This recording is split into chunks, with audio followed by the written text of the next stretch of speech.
നമുക്കിപ്പം P S Sunil കൂടിയുണ്ട്. P S Sunil, ഇന്ന് പാർലമെന്റിൽ വലിയ പ്രതിഷേധമാണ്. പാർലമെന്റിന് പുറത്തും അകത്തുമൊക്കെ നമ്മൾ ആ പ്രതിഷേധം കണ്ടു. നാളെയും ആ പ്രതിഷേധം ഉണ്ടാവും. പക്ഷേ പ്രതിഷേധം കൊണ്ടൊന്നും കേന്ദ്ര സർക്കാരിൻ്റെ നീക്കത്തിന് തടയിടാൻ കഴിഞ്ഞില്ല. സ്റ്റാൻഡിംഗ് കമ്മിറ്റിക്ക് അയക്കണമെന്ന നിർദ്ദേശം പോലും തള്ളുകയാണ് ചെയ്തത്. നാളെ ഒരുപക്ഷേ ലോക്സഭയിൽ ആ ബില്ല് പാസ്സാക്കിയേക്കാം. രാജ്യസഭയിലും ബില്ല് അവതരിപ്പിക്കും. അവിടെയും ശക്തമായ പ്രതിഷേധമാണ്. എങ്ങനെയാണ് പ്രതിഷേധിക്കുന്നത്? ഈ ബില്ല് തൊഴിലാളി വിരുദ്ധം തന്നെയല്ലേ? ഈ ബില്ല് തൊഴിലാളി വിരുദ്ധം എന്ന് മാത്രമല്ല, ഈ ബില്ല് ജനവിരുദ്ധമാണ്. നമുക്കറിയാം, 2005 UPA സർക്കാർ, അന്ന് ഇടതുപക്ഷ പാർട്ടികൾ UPA സർക്കാരിന് പിന്തുണ നൽകിയിരുന്ന ഒന്നാം UPA സർക്കാരിന്റെ കാലത്ത് തയ്യാറാക്കിയ പൊതു മിനിമം പരിപാടിയുടെ ഭാഗമായിട്ടാണ് ഈ മഹാത്മാഗാന്ധി ഗ്രാമീണ തൊഴിലുറപ്പ് പദ്ധതി വിഭാവനം ചെയ്യുന്നത്, അത് നടപ്പാക്കുന്നത്. ഈ പദ്ധതി നടപ്പാക്കുന്നതിന്റെ ഏറ്റവും പ്രധാനപ്പെട്ട ലക്ഷ്യം എന്നത് ഗ്രാമീണ മേഖലകളിൽ സാധാരണക്കാരായ ജനങ്ങൾക്ക്, ദരിദ്ര ജനവിഭാഗങ്ങൾക്ക് ഒരു കൈത്താങ്ങാകുക, തൊഴിൽ ഒരു അവകാശമാക്കുക എന്നതായിരുന്നു ഈ ബില്ല് മുന്നോട്ട് വെച്ച ഏറ്റവും പ്രധാനപ്പെട്ട ഒരു ആശയം എന്നത്.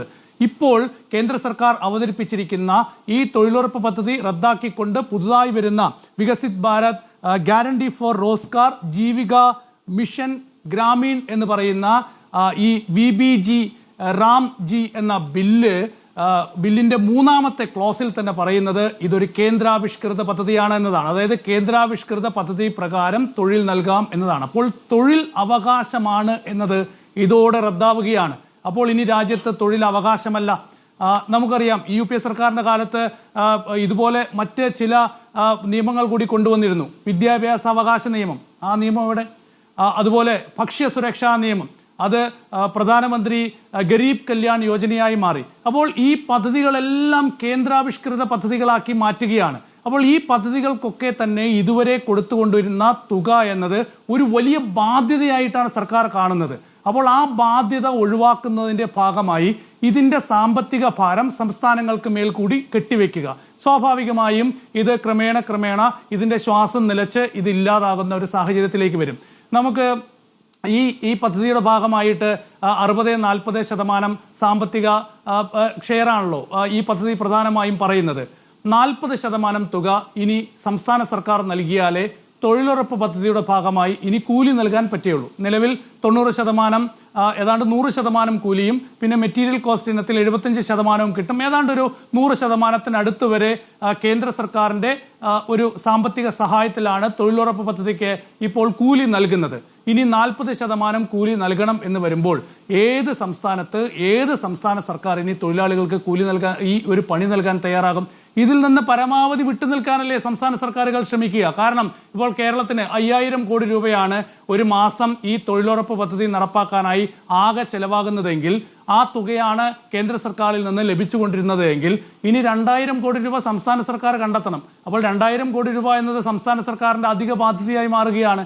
അപ്പോൾ അങ്ങനെ ഒരു അധിക ബാധ്യത ഏറ്റെടുക്കാൻ ഇനി സംസ്ഥാന സർക്കാരുകൾ തയ്യാറാകുമോ എന്നതാണ് ഏറ്റവും പ്രധാനപ്പെട്ട ചോദ്യം. ഈ പദ്ധതിയിലെ ഏറ്റവും അപകടകരമായ 2 വ്യവസ്ഥകൾ ഇതുതന്നെയാണ്. ഒന്ന്, തൊഴിൽ അവകാശമല്ലാതായി മാറുന്നു. 2, സംസ്ഥാന സർക്കാരുകളുടെ മുകളിൽ സംസ്ഥാന സർക്കാരുകളുടെ സാമ്പത്തിക നട്ടെല്ലൊടിക്കുന്ന തരത്തിൽ ഈ ബില്ല് വിഭാവനം ചെയ്തിരിക്കുന്നു എന്നതാണ്. ഇനി മഹാത്മാഗാന്ധിജിയുടെ പേര്, ഇന്ന് കേന്ദ്ര കൃഷിമന്ത്രി ശിവരാജ് സിംഗ് ചൗഹാൻ പാർലമെന്റിൽ പറഞ്ഞത് വളരെ രസകരമായ ഒരു മറുപടിയാണ്. അതായത് ഗാന്ധിജി കുടികൊള്ളും, എന്തുകൊണ്ടാണ് ഗാന്ധിജിയുടെ പേര് വെട്ടിയെന്നാണ് ചോദ്യം. അപ്പോൾ പറയുന്നത് ഗാന്ധിജി ഇന്ത്യക്കാരുടെ ഹൃദയത്തിലാണ് കുടികൊള്ളുന്നത്, ഗാന്ധിജിയാണ് രാമരാജ്യം എന്ന ആശയം മുന്നോട്ട് വെച്ചത്. അപ്പോൾ ഗാന്ധിജിയുടെ രാമരാജ്യം നടപ്പാക്കാനാണ് ഞങ്ങൾ ശ്രമിക്കുന്നത് എന്നാണ് ഇന്ന് ശിവരാജ് സിംഗ് ചൗഹാൻ പറഞ്ഞത്. അപ്പോൾ പ്രതിപക്ഷം ചോദിച്ച ഒരു ചോദ്യമുണ്ട്, ഈ റാംജി എന്ന് പറയുന്നത് ഗാന്ധിജി പറഞ്ഞ ഹേറാമിലെ റാമാണോ അതോ ഗാന്ധിജിയെ വധിച്ച നാഥുറാം ഗോഡ്സെയിലെ റാമാണോ എന്നതാണ്. അപ്പോൾ നാഥുറാം ഗോഡ്സെയിലെ റാമിന്റെ രാജ്യമാണോ BJP സർക്കാർ ഈ പുതിയ ബില്ലിലൂടെ ഉണ്ടാക്കാൻ പോകുന്നത് എന്ന ചോദ്യമാണ് പ്രതിപക്ഷം ഉയർത്തുന്നത്. ഏതായാലും ഇതൊരു വലിയ രാഷ്ട്രീയ വിഷയമായി രാജ്യത്ത് മാറും എന്നുള്ള കാര്യത്തിൽ യാതൊരു സംശയവുമില്ല.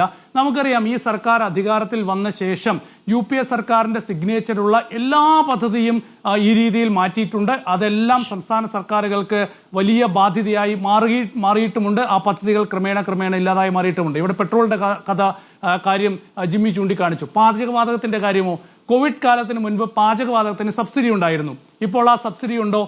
ആ സബ്സിഡി ഉണ്ടായിരുന്നുകൊണ്ട് തന്നെ ഒരു 500 രൂപയ്ക്കൊക്കെ സിലിണ്ടർ കിട്ടുന്ന ഒരു സാഹചര്യം ഈ രാജ്യത്തുണ്ടായിരുന്നു. ഇന്ന് 1000 രൂപയ്ക്ക് മുകളിൽ കൊടുത്തു വേണം ഒരു പാചകവാതക സിലിണ്ടർ ഇന്ന് ഓരോ വീടുകളിലും എത്താൻ, ഉപഭോക്താവിനെത്താൻ. ഈ ഉജ്ജ്വല യോജന വഴിയൊക്കെ തന്നെ വളരെ കുറച്ചു പേർക്ക് മാത്രമാണ് ഇപ്പോൾ ഈ പാചകവാതക സിലിണ്ടർ ഒരു സബ്സിഡി ഇനത്തിൽ കിട്ടുന്നത്. സാധാരണ ജനങ്ങൾക്കുള്ള ആ സബ്സിഡി വെട്ടിക്കുറച്ചു.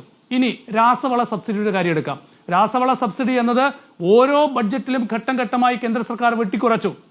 അങ്ങനെ ഇപ്പോൾ കർഷകരെ സംബന്ധിച്ച് അത് വലിയ പ്രതിസന്ധിയായി തുടരുന്നു. നമുക്കറിയാലോ, 1 വർഷം നീണ്ട കർഷകരുടെ സമരമുണ്ടായിരുന്നു. താങ്ങുവില പ്രഖ്യാപിക്കണം എന്നതായിരുന്നു, അതിനൊരു നിയമം കൊണ്ടുവരണം എന്നായിരുന്നു കർഷകരുടെ ആവശ്യം.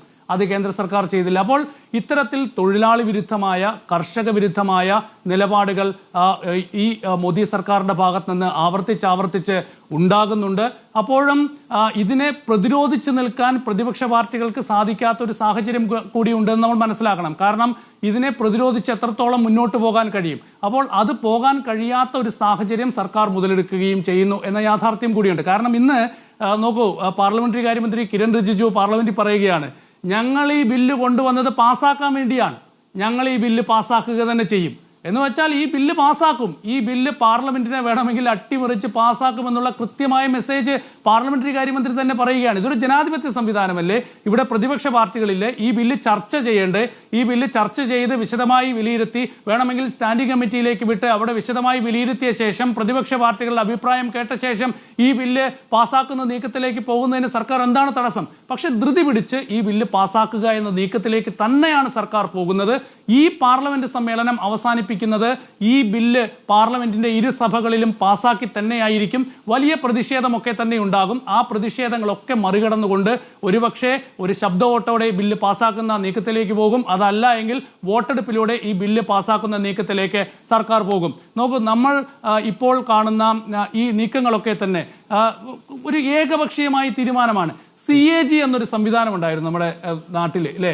വിനോദ് റായിക്ക് ശേഷം CAG എന്നൊരു സംവിധാനത്തെ കുറിച്ച് നമ്മൾ ആരെങ്കിലും കേട്ടിട്ടുണ്ട്? ഇപ്പോഴത്തെ CAG ആരെന്ന് ചോദിച്ചാൽ ചിലപ്പോൾ നമുക്ക് അവരുടെ പേര് പോലും അറിയില്ല. സഞ്ജയ് മൂർത്തിയാണ് ഇപ്പോഴത്തെ CAG എന്ന് പറയുന്നത്.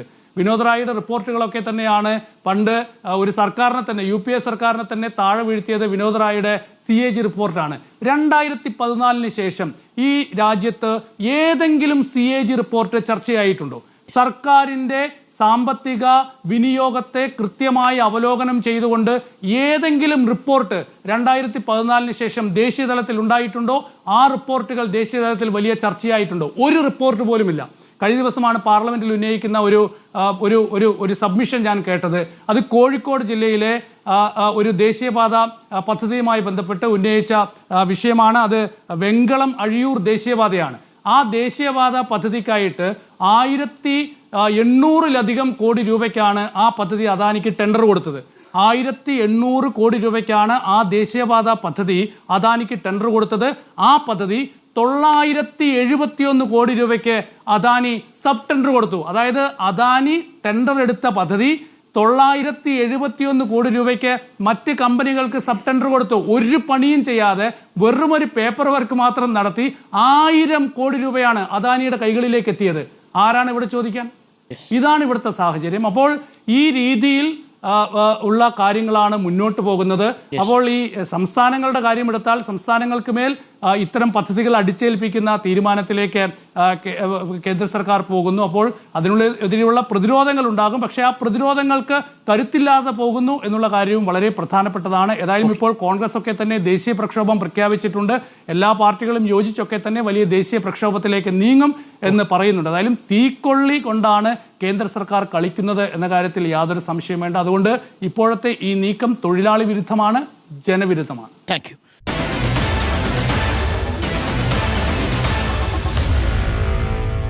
Meet the editors.